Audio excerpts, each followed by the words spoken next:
Hi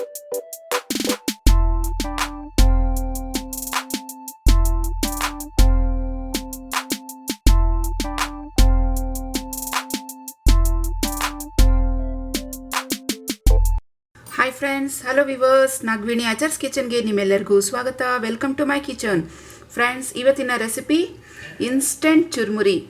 so ಇದು ಆಚೆ ಮಳೆ ಸ್ಟಾರ್ಟ್ ಆಗಿದೆ, ಮಳೆಗಾಲ ಸ್ಟಾರ್ಟ್ ಆಗಿದೆ, ಚಳಿ ಇದೆ ಆಚೆ. ಇಲ್ಲಿ ಒಳಗೆ ಇನ್ಸ್ಟೆಂಟಾಗಿ ಚುರುಮುರಿ ಮಾಡ್ಕೊಂಡು ತಿನ್ನೋಣ. ಸೊ ಅದಕ್ಕೆ ಏನೇನು ಬೇಕು ಅಂತ ಹೇಳ್ಕೊಡ್ತೀನಿ ನೋಡಿ. ಮಂಡಕ್ಕಿ ಕಡಲೆಪುರಿನ ಕ್ಲೀನ್ ಮಾಡಿ ಇಟ್ಕೊಂಡಿದ್ದೀನಿ, 1 ಬೌಲಷ್ಟು ತೊಗೊಂಡಿದ್ದೀನಿ. ಇದರಲ್ಲಿ ಕಲ್ಲು ಎಲ್ಲ ಇರುತ್ತೆ, ಕ್ಲೀನಾಗಿ ಆರಿಸಿಟ್ಕೋಬೇಕು, ಕ್ಲೀನ್ ಮಾಡಿ ಇಟ್ಕೊಬೇಕು. 1 ಕಪ್ಪಷ್ಟು ಸಣ್ಣಗೆ ಕಟ್ ಮಾಡ್ಕೋಬೇಕು ಈರುಳ್ಳಿ, 1 ಕಪ್ಪಷ್ಟು ತೊಗೊಂಡಿದ್ದೀನಿ. ಕ್ಯಾರೆಟ್ ತುರಿ 1 ಕಪ್, ನಿಂಬೆಹಣ್ಣು ತೊಗೊಂಡಿದ್ದೀನಿ. ಆಯಿಲ್ ಬೇಕಾಗುತ್ತೆ 1-2 ಟೇಬಲ್ ಸ್ಪೂನಷ್ಟು. ಮತ್ತು ನಾನಿಲ್ಲಿ ಸೇವ್ ತೊಗೊಂಡಿದ್ದೀನಿ, ಸೇವ್ 1 ಕಪ್ ತೊಗೊಂಡಿದ್ದೀನಿ. ಮತ್ತು ನಿಪ್ಪಟ್ಟು ಏನಾದರೂ ಇದ್ದರೆ ನಿಮ್ಮ ಹತ್ರ ನೀವು ಅದನ್ನು ಹಾಕೋಬೋದು. ಸೊ ಆಪ್ಷನಲ್ ಇದು. ಸೇವ್ ಅಂತೂ ಬೇಕೇ ಬೇಕು. 1 ಕಪ್ಪಷ್ಟು ಕೊತ್ತಂಬರಿ ಸೊಪ್ಪು ತೊಗೊಂಡಿದ್ದೀನಿ. ಇಲ್ಲಿ ಕಡಲೆಕಾಯಿ ಬೀಜ ತೊಗೊಂಡಿದ್ದೀನಿ 1 ಕಪ್ಪಷ್ಟು. ಸಾಲ್ಟ್, ಟರ್ಮರಿಕ್, ಅರಿಶಿಣ, ಚಿಲ್ಲಿ ಪೌಡರ್ ತೊಗೊಂಡಿದ್ದೀನಿ. ಫಟಾಫಟ್ ಅಂತ ಚುರುಮುರಿ ಮಾಡೋಣ ಬನ್ನಿ. ಮೊದಲಿಗೆ ಒಂದು ಪ್ಯಾನ್ ಇಟ್ಕೊಳ್ಳೋಣ ಸ್ಟವ್ ಮೇಲೆ. ಅದಕ್ಕೆ 1-2 ಟೇಬಲ್ ಸ್ಪೂನಷ್ಟು ಆಯಿಲ್ ಹಾಕ್ತೀನಿ. ಆಯಿಲ್ ಬಿಸಿ ಆಗಲಿ. ಆಯಿಲ್ ಬಿಸಿಯಾಗಿದೆ, ಇದಕ್ಕೆ ಕಡಲೆಕಾಯಿ ಬೀಜ ಸೇರಿಸ್ಕೊಳ್ಳೋಣ. ಫ್ರೈ ಮಾಡ್ಕೊಳ್ಳಿ. ಕಡಲೆಕಾಯಿ ಬೀಜ ಚೆನ್ನಾಗೆ ಫ್ರೈ ಆಗಿದೆ. ಚಿಲ್ಲಿ ಪೌಡರ್ ಹಾಕೋತೀನಿ, ನಿಮ್ಮ ಖಾರಕ್ಕೆ ತಕ್ಕಂತೆ ಹಾಕ್ಕೊಳ್ಳಿ. ಸಾಲ್ಟ್ ಹಾಕೋತೀನಿ, ಅರಿಶಿಣದ ಪುಡಿ ಹಾಕ್ತೀನಿ. ಇದನ್ನು ಸ್ವಲ್ಪ ಬೇಗ ಫ್ರೈ ಮಾಡ್ಕೊಳ್ಳಿ, ಇಲ್ಲ ಪೌಡರ್ಸ್ ಎಲ್ಲ ತುಂಬ ರೋಸ್ಟ್ ಆಗಿಬಿಡುತ್ತೆ. ಸ್ಟವ್ ಆಫ್ ಮಾಡ್ಕೊಳ್ಳಿ. ಕಡಲೆಪುರಿ ಸೇರಿಸ್ಕೊಳ್ತೀನಿ.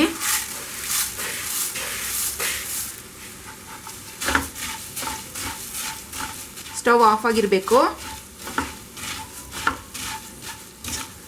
ಈ ಥರ ಪ್ಯಾನಲ್ಲಿ ಬಿಸಿ ಮಾಡೋದ್ರಿಂದ ಕಡಲೆಪುರಿ ಏನಾದರೂ ಸ್ವಲ್ಪ ಮೆತ್ತಗಿದ್ರೆ ಗರಿಗರಿಯಾಗಿ ಚೆನ್ನಾಗಾಗತ್ತೆ.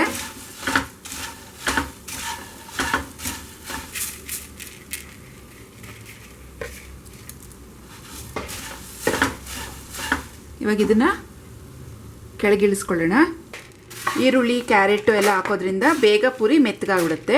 ಸೊ ನೀವು ಸರ್ವ್ ಮಾಡೋವಾಗ ಅದನ್ನು ಈರುಳ್ಳಿ, ಕ್ಯಾರೆಟು ಎಲ್ಲ ಹಾಕಿ ಮಿಕ್ಸ್ ಮಾಡ್ಕೊಳ್ಳಿ. ನೋಡಿ ಫ್ರೆಂಡ್ಸ್, ನಾನೀಗ ಅರ್ಧದಷ್ಟಿಗೆ ಮಾತ್ರ ನಾನೀಗ ಮಿಕ್ಸ್ ಮಾಡ್ಕೋತೀನಿ. ಮಿಕ್ಕಿದ ಅರ್ಧದಷ್ಟು ಆಮೇಲೆ ಮಾಡ್ತೀನಿ. ಈರುಳ್ಳಿ ಹಾಕೋತೀನಿ, ಕ್ಯಾರೆಟ್ ತುರಿ, ಕೊತ್ತಂಬರಿ ಸೊಪ್ಪು ಹಾಕ್ತೀನಿ. ಅಷ್ಟೇ ಮಿಕ್ಸ್ ಮಾಡ್ಕೊಳ್ಳಿ. ಸೇವ್ ಹಾಕ್ಕೊಳ್ಳೋಣ.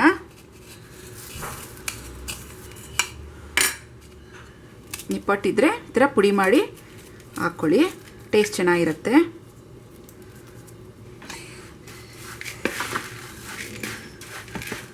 ಕೊನೆಯಲ್ಲಿ ನಿಂಬೆಹಣ್ಣು ಹಾಕ್ಕೊಳ್ತೀನಿ.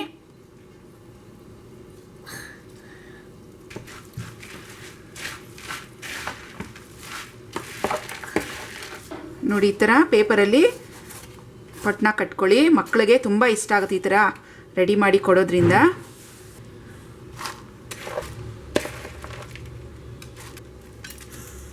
ಸ್ವಲ್ಪ ಮೇಲಿಂದ ಈರುಳ್ಳಿ ಹಾಕೋಣ.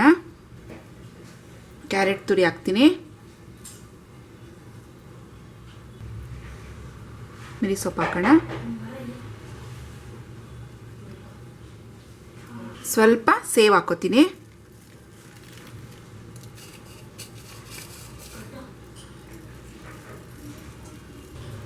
ನೋಡಿದ್ರಲ್ಲ ಫ್ರೆಂಡ್ಸ್, ಫಟಾಫಟ್ ಚುರುಮುರಿ ರೆಡಿ ಆಯಿತು. ಖಂಡಿತ ಟ್ರೈ ಮಾಡಿ, ಮಾಡ್ಕೊಂಡು ತಿನ್ನಿ, ಮಕ್ಳಿಗೂ ಮಾಡಿಕೊಡಿ. ತುಂಬ ಚೆನ್ನಾಗಿರುತ್ತೆ ಟೇಸ್ಟ್. ಇದು ಮಕ್ಕಳು ತುಂಬ ಇಷ್ಟಪಡ್ತಾರೆ. ಇವತ್ತಿನ ಈ ನನ್ನ ಚುರುಮುರಿ ರೆಸಿಪಿ ನಿಮ್ಗೆ ಇಷ್ಟ ಆಗಿದ್ರೆ ಪ್ಲೀಸ್ ಲೈಕ್ ಮಾಡಿ, ಶೇರ್ ಮಾಡಿ ಮತ್ತು ನನ್ನ ಚಾನಲನ್ನು ಸಬ್ಸ್ಕ್ರೈಬ್ ಮಾಡೋದನ್ನ ಮರಿಬೇಡಿ. ಬಾಯ್, ಹ್ಯಾಪಿ ಕುಕ್ಕಿಂಗ್.